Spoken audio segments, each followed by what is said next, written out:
Olá a todos, tudo bom? Meu nome é Nicholas e nesse vídeo eu quero falar sobre Samples and Ticks e como que a associação de um track a um ao outro pode alterar o seu projeto quando você fizer uma mudança de andamento. Basicamente, sample é tudo que é relacionado a minutos e segundos, seja o posicionamento de um track, alguma automação, e ticks é tudo que é relacionado às figuras rítmicas, ao posicionamento baseado ao compasso e aos tempos, a bar and beats. Quando a gente cria um projeto, seja no Pro Tools, no Cubase, Logic Pro, Reaper, você escolhe a taxa de sample rate, que é a amostragem. Esse sample rate ele quer dizer quantas amostras tu vai ter no intervalo de 1 segundo. Logo, um projeto em 44.1 vai ter 44.100 amostras em 1 segundo. 48 mil amostras em 1 segundo. Teoricamente, quanto maior a amostragem em um intervalo de 1 segundo, mais resolução tu vai ter nesse projeto e melhor vai ser a qualidade sonora. Também vai precisar de mais cálculo da máquina, de uma máquina mais potente para rodar o mesmo projeto, seja em 44.1 ou em 96, por exemplo. Um plugin em condições normais, trabalhando em 44.1, ele vai trabalhar muito mais leve que se ele estiver trabalhando em 96, pois 96 vai ter muito mais informação, vai ser um arquivo muito mais pesado para ele calcular e fazer todas as variações. Então a gente tem samples e ticks. Ticks são diferentes de samples porque eles não se baseiam em minutos e segundos, eles se baseiam em figuras rítmicas, em valores rítmicos, como numa partitura. A gente tem, por exemplo, 960 ticks em um tempo. Logo, um compasso 4x4, tu vai ter 4 vezes 960. Não importa se o teu projeto está em 60 BPM, 120, 180, tu vai continuar tendo 960 ticks a cada tempo. Se 960 ticks corresponde a um tempo, uma figura de colcheia, que é meio tempo, vai corresponder a 480 ticks. Uma semicolcheia a 240 e assim por diante. Se você não está entendendo nada do que eu estou falando a respeito de figuras rítmicas, procura auxílio, procura algum livro, procura um canal que vai te ajudar nisso com teoria musical e escrita. Eu vou falar superficialmente o que é quando eu passar para o Pro Tools e se não entender, procura ajuda, porque isso é super importante para melhorar os teus projetos. Agora passando para o Pro Tools, eu já tenho aqui um track de piano que eu tenho uma escala de Dó a Dó. Depois eu vou falar dessa escala. Antes de começar, eu quero mostrar o seguinte. Existe esse espaço aqui, esse quadrado aqui, onde eu escolho qual valor vai aparecer nessa barra superior, essa barra cinza aqui. Esse valor eu vou chamar de timeline. E eu tenho esse outro espaço aqui, com esse valor aqui grid, que eu vou chamar de edição. É a parte de edição, é onde a gente vai colocar os clipes, onde a gente vai cortar, copiar, etc. Eu posso ter um valor diferente entre os dois. Aqui, por exemplo, eu posso estar com bar and beats, eu posso estar com minutos e segundos, e aqui eu posso estar com bar and beats, minutos e segundos e vários outros. Geralmente eu uso bar and beats ou minutos e segundos. Eu também posso escolher para aparecer múltiplos valores aqui, como por exemplo, minutos e segundos e bar and beats ao mesmo tempo. Eu vou deixar um ou outro, eu vou deixar só o que é referente à minha escolha principal aqui, do meu transporte. Como eu falei antes, 1 segundo de projeto tem 44.100 amostras quando tu está com um projeto em 44.1. Aqui, se eu vier Command 2, teclado numérico, eu vejo que o meu projeto está em 44.1. Logo, se eu passar aqui a minha escolha da minha parte de edição para minutos e segundos, aqui eu posso passar para samples, por exemplo. Isso quer dizer que no primeiro segundo eu vou ter 44.100 amostras nesse meu projeto. No segundo segundo eu dobro e assim por diante. Logo, se eu posicionar um clipe exatamente aqui, nesse espaço aqui, ele vai estar posicionado no sample 44.100. Se eu mudar aqui, por exemplo, para bar and beats, aqui eu mudo também para bar and beats. Eu vou colocar aqui uma figura de colcheia. Quando eu tenho esse sinal aqui, grid, aceso, eu tenho todas essas linhas, essas divisões aqui. Quando eu desligo, eu não tenho nenhuma divisão. Apesar de eu conseguir acessar parte por parte cada um das divisões. Eu sempre deixo isso aqui aceso. E é importante observar que na cabeça dos compassos, aqui ó, aqui é um compasso, Esse espaço aqui, o primeiro, eu começo o primeiro compasso, aqui eu começo o segundo, aqui eu começo o terceiro. A gente pode ver no Big Counter que, por exemplo, quando a minha cabeça de leitura está posicionada aqui, eu estou no compasso 3, primeiro tempo, 000 ticks. Aqui eu estou no compasso 2, primeiro tempo, 000 ticks. Se eu acessar aqui a metade desse espaço, eu começo a acessar essa parte, a visualizar essa parte aqui de ticks, e entra aquele valor que eu falei para vocês. Um tempo igual a 960 ticks. Meio tempo igual a metade desse valor, 480. Se eu diminuir essa divisão aqui e passar para uma semicolcheia, eu tenho 240 ticks. Se eu diminuir de novo, eu passo para 120 e assim por diante.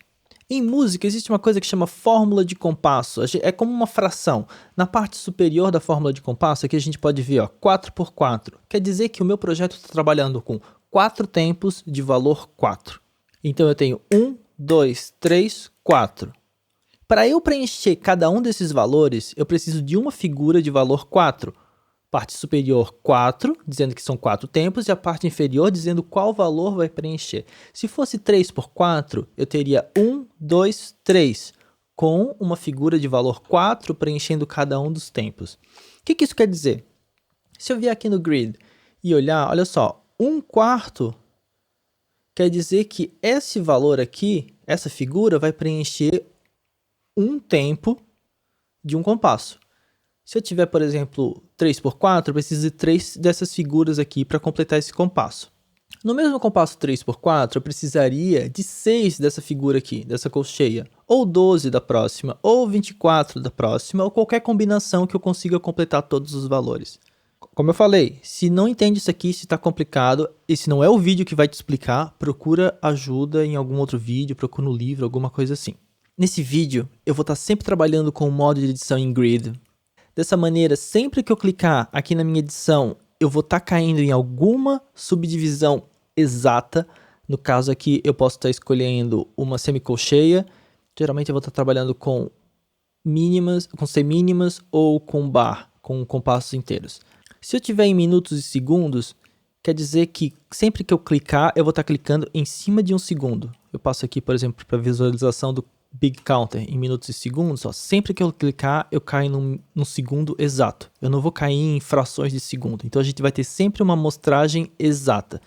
Antes da gente começar a botar a mão na massa, existe uma coisa que é importante observar. Se eu criar um track de áudio, ele vai ter como padrão, ele já vai vir pré-selecionado como um track baseado em samples. Se eu criar um track de MIDI ou um track de instrumento, ele já vai vir baseado como ticks. Aqui eu tenho áudio. Nesse quadradinho aqui, ele já me diz que, por exemplo, as informações elas vão estar baseadas em samples. Isso quer dizer que as informações vão estar baseadas em minutos e segundos. Aqui, no MIDI e no instrumento, ele me diz que as informações estão baseadas em ticks. Eu vou mostrar o que isso quer dizer, como que isso altera o teu projeto. Eu vou deletar esses tracks e eu já tenho aqui escrito uma escala de dó.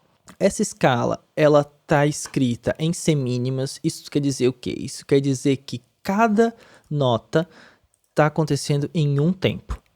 Se eu colocar aqui 1/4, que é a semínima, que é um tempo, vai ver que cada linha dessa aqui, é apagadinha essas linhas aqui do Pro Tools, mas dá de ver que tem uma linha aqui, bem clarinha, mostrando a divisão dos tempos, Inclusive, quando eu troco aqui a cabeça de leitura, ele cai exatamente nos tempos, 2/1, 2/2, 2/3.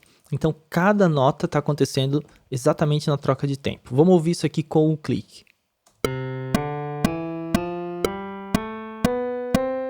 Maravilha, bacana, tá redondo, tá caindo com o tempo. O que acontece se, por exemplo, eu mudar o tempo desse projeto para 80? Ele sofreu um stretch, esse meu clipe. Ele continua acontecendo uma nota a cada tempo, ele continua terminando na cabeça do terceiro compasso, mas agora ele tá mais lento,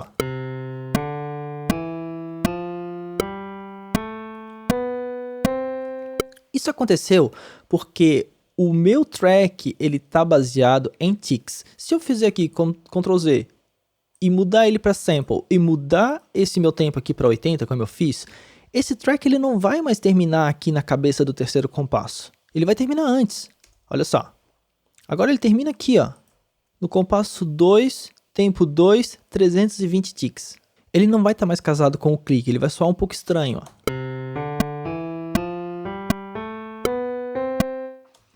Soa um 3 contra 2, uma coisa assim, meio Gramani. Olha só que interessante se eu fizer aqui Ctrl Z, mudar aqui para ticks e fizer uma alteração de tempo exatamente no meio do clipe. Eu venho aqui em tempo, vou mudar isso aqui para 80. Como ele está baseado em ticks, ele vai sofrer uma alteração nessa segunda metade. Então a primeira metade vai ser rápida e a segunda metade lenta.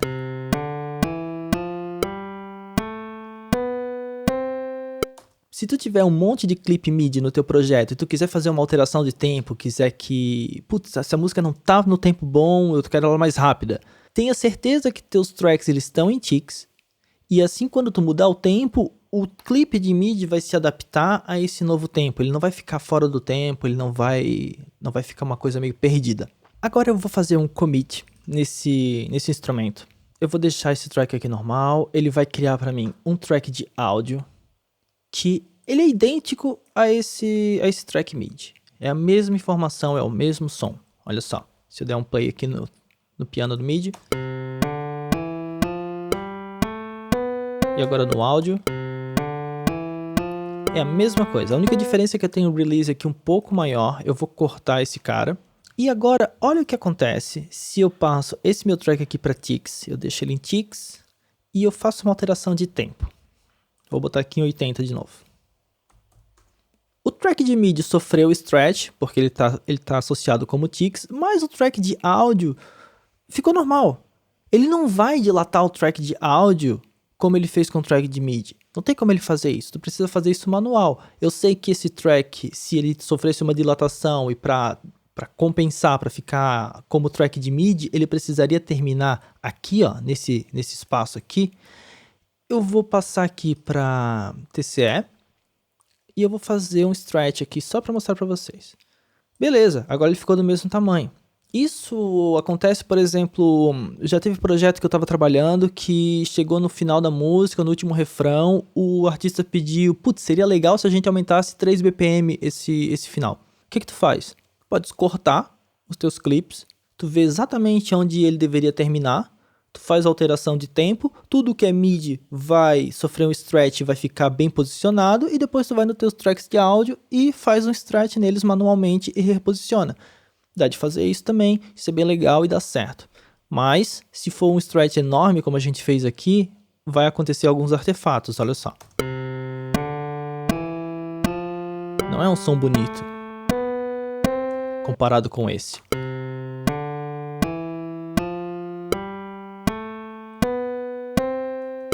Deixa eu voltar aqui, tirar esse stretch, tirar tudo, deixar ele em 120 normal. E é importante falar que quando eu tenho um track, por exemplo aqui, ó, eu vou posicionar ele na cabeça do terceiro compasso. Esse terceiro compasso, se eu vier aqui em minutos e segundos, ele vai me indicar que é o quarto segundo. Então ele começa no quarto segundo e termina no oitavo segundo. Esse clipe ele tem uma duração em 120 BPM de 4 segundos. Como esses dois tracks estão em ticks, se eu alterar o tempo aqui para 80 BPM, esses dois tracks vão continuar na cabeça do terceiro compasso. Eu mudo aqui para Bar and Beats. Esses dois tracks continuam na cabeça do terceiro compasso. Mas o terceiro compasso ele não acontece mais no quarto segundo. Se eu vier aqui em minutos e segundos, vai aparecer como sexto segundo. Quando ele está em tick e tu muda o andamento, ele continua na mesma posição, no mesmo tick que ele estava antes de mudar. Aqui, por exemplo, eu estou no terceiro compasso, então eu tenho 1, 2, 3, 4 tempos, 5, 6, 7, 8 tempos antes do início do clipe. Se cada tempo tem 960 ticks, a gente pode fazer um cálculo rápido aqui, deixa eu abrir a calculadora. 960 vezes 8, quer dizer que esses dois clipes estão posicionados em 7.680 ticks. Mesmo que eu mude aqui, por exemplo, venha aqui e faça uma alteração aqui na fórmula de compasso. Escreva que esse compasso aqui ele é um 3x4 e aqui ele volta a ser um 4x4. não vai mudar o posicionamento do meu dos meus clipes. Eles não vão ser reposicionados aqui na cabeça do terceiro compasso, porque eles estão posicionados a partir de ticks e não a partir da posição de compasso. Repetindo, esse cara ele tá em 7.680 ticks. Ele não tá realmente na cabeça do terceiro compasso. Isso é importante de entender, porque a gente fala, eu posicionei ele no terceiro compasso, primeiro tempo e tal. Beleza, dá para visualizar dessa maneira, mas no fundo a posição dele é tick e não o compasso ou a posição métrica de compasso que ele está ocupando. Beleza, agora eu deletei aqui as mudanças de compasso e olha o que acontece se um track ele está em sample e o outro está em tick e eu mudo o tempo. O track que estava em tick continua na mesma posição aqui, ele continua aqui no terceiro compasso, primeiro tempo. E o outro track que estava em sample, ele continua ocupando a posição de minutos e segundos que ele estava antes da alteração de tempo. E para finalizar, deixa eu posicionar esses dois caras aqui no início do projeto. Eu vou mostrar como isso tudo funciona com automações também. Então, se eu vier aqui e fizer uma automação de volume e eu estou em ticks, por exemplo, eu vou fazer bem no meio do clipe e vou baixar um pouco o volume aqui. Então essa minha automação ela começa no segundo compasso e termina no terceiro. Quando eu altero o tempo do projeto para 80, por exemplo, essa minha automação ela continuou acontecendo no início do segundo compasso e terminando no início do terceiro compasso, mesmo que o meu clipe não tenha sofrido stretch, porque ele é um clipe de áudio. O clipe de áudio ele não sofre esse stretch assim fácil. Eu poderia pegar, vir aqui no TCE, passo aqui para Waveform, aí eu aumento esse clipe e beleza, agora ele está casado com a minha automação. Agora, vamos imaginar que esse clipe aqui ele está em samples e eu altero o tempo do meu projeto, boto em 80. Olha o que acontece. Ele continuou aonde ele estava. Por isso que track de áudio ele trabalha melhor com sample, porque ele não sofre esse tipo de mudança. Se eu vier aqui e fizer um stretch, olha o que vai acontecer. A automação não vai junto. A automação ficou lá atrás. Então, tem que pensar o que tu vai fazer. Todas as manipulações são possíveis se tu tiver escolhido corretamente entre samples e ticks. Depende do teu objetivo final. Se tu for fazer um TCE depois e adaptar o tamanho do teu clipe, já deixa ele em ticks antes de começar o teu procedimento. Senão tu vai perder essa parte aqui da automação. Se tiver automação no teu clipe, já era. Já para um track de MIDI, não tem muito problema. Eu posso vir aqui em Audio Automation. Vou diminuir um pouquinho o volume e ele está em ticks. Eu mudo aqui o tempo.